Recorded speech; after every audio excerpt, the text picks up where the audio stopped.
Hi guys, welcome back to my channel.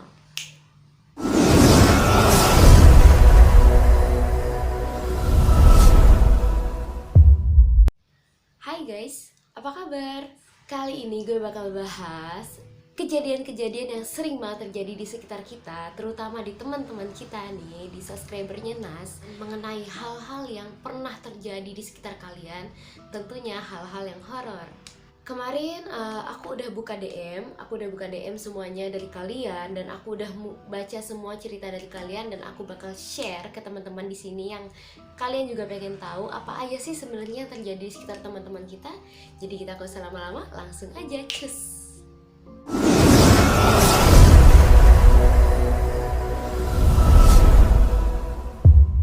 Kita buka dari DM yang pertama, dari @ikhwan_fagir. Lagi lari pagi, lihat kuntilanak terbang dari pohon ke pohon satunya. Gede, bajunya panjang. Oh, oke. Coba kalian bayangin ketika kalian lagi lari pagi. Ya, itu nuansa. Biasanya kalau yang kayak gini-gini tuh kayak masih gelap-gelap gitu gak sih? Kayak masih kayak subuh-subuh gitu, terus kalian lari. Terus tak tahu kalian lihat di pohon satu dengan pohon satunya, kalian lihat ada kuntilanak terbang, swing. Udah gitu gede, terus bajunya panjang. Kalau misalnya ukurannya gede tuh biasanya tuh kan ukurannya kayak nggak normal ya. Jadi kayak deg-degan gak sih kalau kalian ketemu gitu? Iya, kalau misalnya kalian lari pagi sama teman. Kalau misalnya kalian lari pagi sendiri, oh, oke, next. Oke, ini aku udah buka DM-nya dari @dinda_abrilia.s. Assalamualaikum. Waalaikumsalam. Aku mau cerita waktu aku dibuka mata batinnya di Villa Puncak. Oh, jadi dia ternyata mata batinnya kan nggak kebuka ya, jadi dia dibuka. Oke. Jadi dulu aku liburan ke puncak bareng teman-teman mama aku. Oh, sama geng mama guys. Dan kebetulan satu teman mama aku itu paranormal gitu. Ya udah, aku dibuka mata batin aku sama dia. Oh, jadi pas dibuka aku lupa, aku disuruh cuci muka. Abis itu udah aku keluar ke depan villa kan, gelap banget ya, namanya udah malam. Dan di depan itu semuanya kayak cuma pepohonan gitu.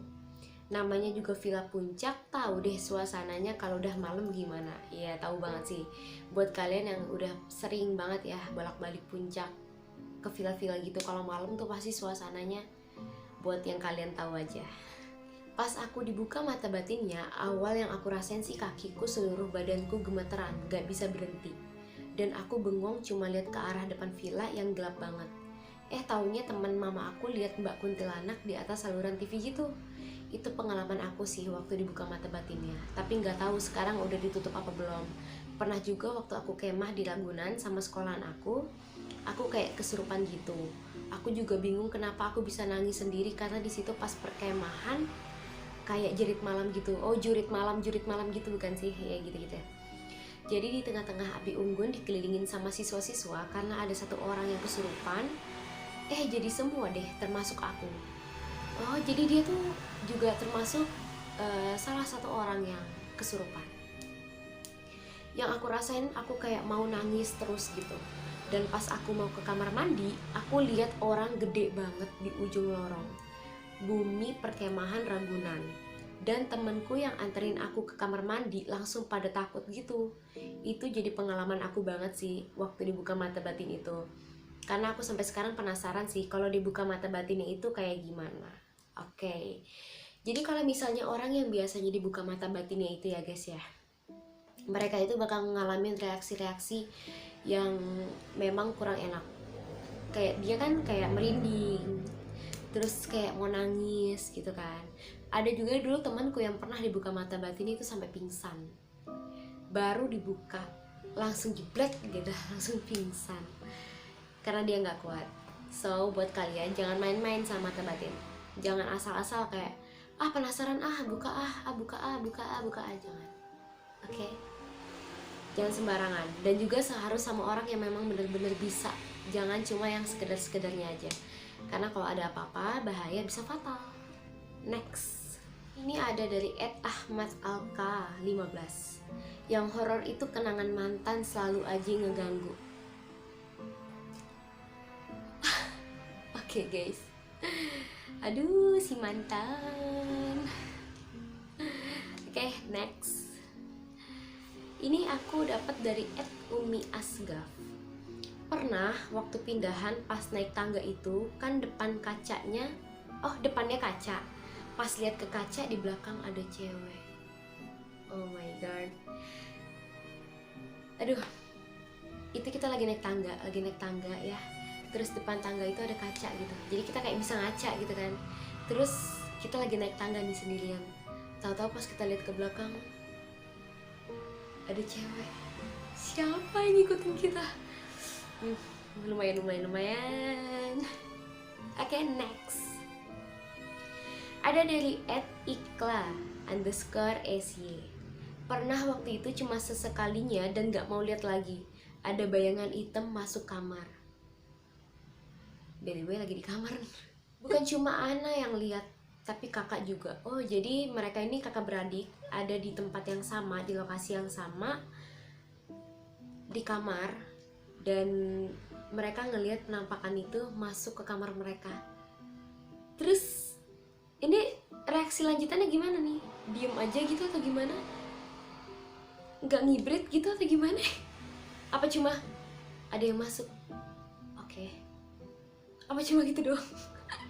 Oke, next.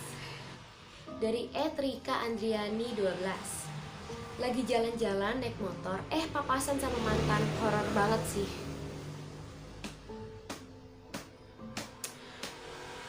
Mantan lagi. Oke, next. Dari @ghazali_even.sn. Suka ngeliat hantu waktu nonton horor, Kak? Bukan kamu doang, kita juga. Oke. Next. Dari @naila_hasni26. By the way ini adik gue. Oke, kita coba baca ya dari adik gue. Oh my god, why my little sis? Kenapa adik kecilku? Oh my god. Oke. Waktu di Jakarta, maksudnya ini waktu di rumah. Gue pernah duduk di ruang tamu, Kak. Terus masih ada kulkas yang dulu. Oh, kulkas yang waktu itu kita punya kulkas lama, oke. Kan kelihatan tuh kulkas. Gue lagi main HP dah sendirian tengah malam di situ. Tuh pintu kulkas ada yang buka. Gue kira Buya itu maksudnya ayah. Gue kira Buya tapi nggak ada kakinya. Oh my god. Pas ketutup ternyata nggak ada apa-apanya. Gue langsung kabur ke kamar deh. Ini nih adek gue sering banget nemu. Dia nih misalnya lagi duduk di ruang tengah, di ruang tamu kayak gitu ya. Pasti tiba-tiba ngibrit ke kamar, kakak gitu. Gue udah pasti dah, oke. Gue udah paham gitu. Nah ini ada lagi tambahan dari dia. Nah waktu di Padang, nah jadi sebelum kemarin nih, sebelum lockdown ya, dia tuh sama mama sama adikku yang cowok itu ke Padang. Emang di Padang itu guys, kalau kalian tahu itu emang serem banget tempatnya karena pedalaman dan juga banyak hal-hal yang emang mistis banget di sana. Karena gue sendiri kalau kesana itu ngerasain banget. Andai gue bisa kesana, pasti udah ngevlog di sana deh buat kalian. Tapi oke, nanti aja ya. So, kita lanjut ini dulu. Nah, waktu di Padang, di deket jendela tempat cuci piring ada mata gitu. Jadi di situ tuh tempat cuci piring. Ini tempat cuci piring. Kita nih nyuci piring madep sini gitu ya. Nah, di depan kita ini kaca jendela gitu. Nah, di seberangnya itu kayak kebun-kebun, sawah-sawah. Ada sumur, ada sungai kecil, kayak gitu. Jadi emang kalau malam itu horor banget guys di sana, itu parah. Gue kalau malam itu pasti kayak cuci piring, enggak deh, besok pagi aja. Dan dia ngeliat ada mata gitu katanya. Terus waktu lagi mau minum obat, perasaan gue udah gak enak. Pertama gue buka obatnya, malah jatuh. Ini kayak drama sinetron gak sih, buka obat tek jatuh gitu kan. Gue cari gak ketemu. Pas buka obat kedua katanya, kan dapurnya gak jauh dari gue, ada suara perempuan kayak langsung gue kabur ke kamar dah, gak jadi minum obat kata dia. Dek, kamu gak boleh bandel, kamu tetap harus minum obat, oke? Awas kamu ya, minum obat. Besok apa lusanya pas maghrib, gue di kamar lagi di dekat kasur. Ada kayak yang nyanyi-nyanyi di belakang gue, Kak, kayak lagu Inggris gitu. Ini setannya bule deh. Pas gue lihat gak ada deh. Oh iya Kak, itu waktunya hari itu juga barengan yang ada mata sama suara perempuan itu. Sebelumnya suara perempuan itu ada suara Kak, banyak banget, awalnya kayak jauh gitu. Gue kira HP-nya si abang. Tiba-tiba aja ngedeket terus kayak menggema di ruangan gitu. Guys, kalau kata orang-orang kan ya, ini kata orang-orang ya, kalau misalnya kayak sejenis kunti gitu ya, itu kan kalau misalnya katanya suaranya terdengar dekat, berarti dia jauh, ya nggak? Tapi kalau suaranya jauh, dia berarti dekat. Oke, next. Ada dari ini, @Lia Ahmad. Pernah dihantui sama pocong waktu kecil. Oke guys, lo nggak sendiri. Lia Ahmad, lo nggak sendiri. Karena aku juga guys. Jadi, tapi ini untungnya dulu belum paham sama yang kayak gitu-gitu ya. Belum paham kalau itu pocong. Jadi kalau dulu itu aku itu suka banget yang namanya setiap malam itu makan nasi goreng tungtung. Namanya nasi goreng tungtung karena dia tuh kalau lewat bunyinya tung tung tung kayak gitu. Jadi panggilannya nasi goreng tungtung gitu. Tiba suatu malam saat itu kira-kira umur aku berapa ya?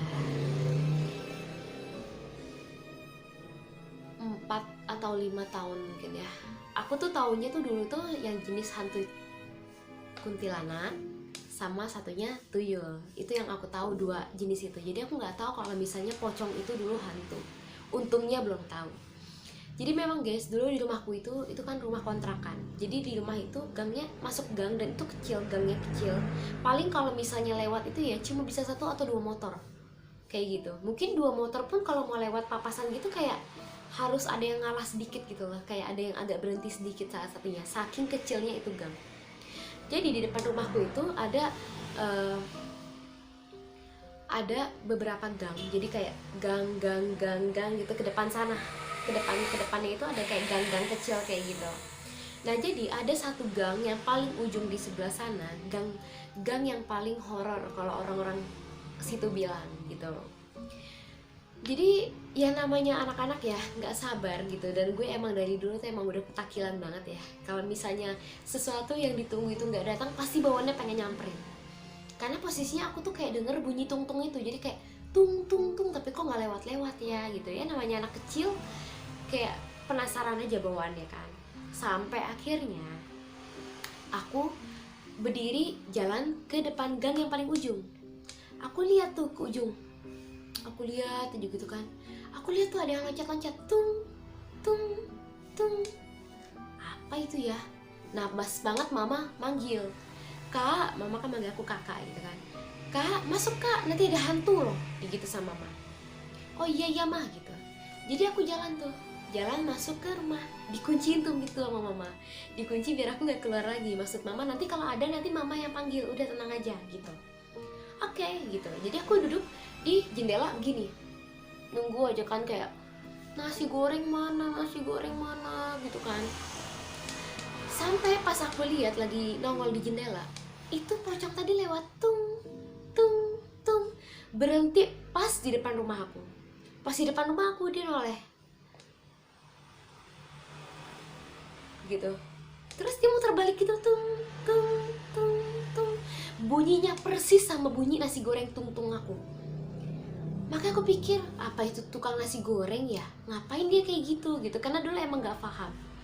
Sampai akhirnya pas udah mulai sering gabung sama sepupu-sepupu temen-temen gitu kan, kayak mulai sharing-sharing kayak film-film hantu gitu kan, zaman-zaman itu gitu. Kayak pas tahu itu pocong, itu kayak oh my god, aku habis ketemu pocong kemarin itu, tapi kok nggak takut ya gitu.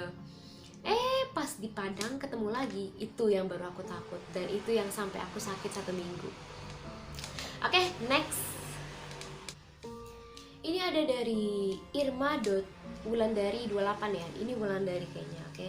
Assalamualaikum, waalaikumsalam. Pernah dulu diikutin sama suara siulan. tapi wujudnya nggak ada. Kemanapun aku pergi, itu si Wulan selalu aja ngikut. Dan yang paling sering itu ketika aku pergi ke kamar mandi sama dapur. Ini tempat-tempat legend banget gak sih buat kayak gitu-gitu. Entah siang maupun malam, itu suara tetap aja ngikut. Awal-awalnya tuh aku cuekin, tapi lama-kelamaan kok aku jadi merinding juga ya WKWK. Tapi itu suara sekarang udah nggak ngikutin aku lagi sih. Entah karena merasa gagal kali ya dalam nakutin aku. Bisa jadi. Tapi asli kak, kalau suara itu datang, auranya tuh udah aneh banget. Aku merinding parah. Aku cari-cari ke semua sudut rumah asalnya dari mana, tapi nggak ada wujudnya. Itu suara kayak bener-bener berada di dekat aku. Wow, ini serem juga sih. Tapi ini nggak segitu creepy banget gak? Kayak nggak segitu menakutkan banget, kayak masih oke. Itu bisa aja kayak ya, komen di bawah. Next, ini ada dari @ana_tiara. Kakak pernah ketemu kuyang gak sih? Kuyang, dulu sih pernah sering denger ceritanya, apalagi waktu aku masih di Padang. Waktu aku tuh sering banget bolak-balik Padang dulu. Jadi aku sering banget denger yang namanya orang-orang tuh kayak memburu kuyang, kayak ada kuyang, ada kuyang, ada kuyang, kayak gitu, kayak aduh, mereka ngomongnya tuh kayak aduh kalau nggak salah. Aduh kuyang. Apa ya? Mereka tuh kayaknya bukan kuyang deh. Satunya tuh ada bahasanya bukan kuyang. Aduh, aku lupa deh. Orang Padang coba tolong komen di bawah apa namanya kuyang di daerah kalian. Aku lupa, tapi kayaknya bukan kuyang, tapi sejenis kuyang, cuma beda nama gitu, oke? Kalau ngelihat secara langsung waktu kecil pernah sekali. Pernah, tapi sepintas aja. Tapi aku juga nggak gitu inget ya, apakah itu kuyang atau mungkin itu cuma mirip atau gimana, aku nggak paham. Tapi kalau misalnya dilihat dari bentuknya, ya mirip. Oke, next. Dari Echa Alitrus. Pernah dengar tentang desa Saranjana nggak? Dia nyata loh, dan anak pernah nyaksin itu. Oh my god guys, desa Saranjana ini emang terkenal banget, dan aku tahu banget, dan emang niatnya tuh tadinya guys, bulan ini aku mau ke Kalimantan cuma buat ke desa Saranjana. Tapi sayangnya karena memang kita lagi lockdown dan di rumah aja, nggak bisa kemana-mana, jadi aku nggak bisa. Tapi semoga musibah corona ini cepat berakhir, semoga biar aku juga bisa explore tempat itu. Mungkin sebagian dari kalian udah banyak yang dengar tentang desa Saranjana, tapi mungkin sebagian besar lainnya juga belum. Buat kalian yang pengen tahu apa sih desa Saranjana itu, boleh komen di bawah, nanti aku akan bahas di video selanjutnya. Oke, next. Dari @kai_hapnur.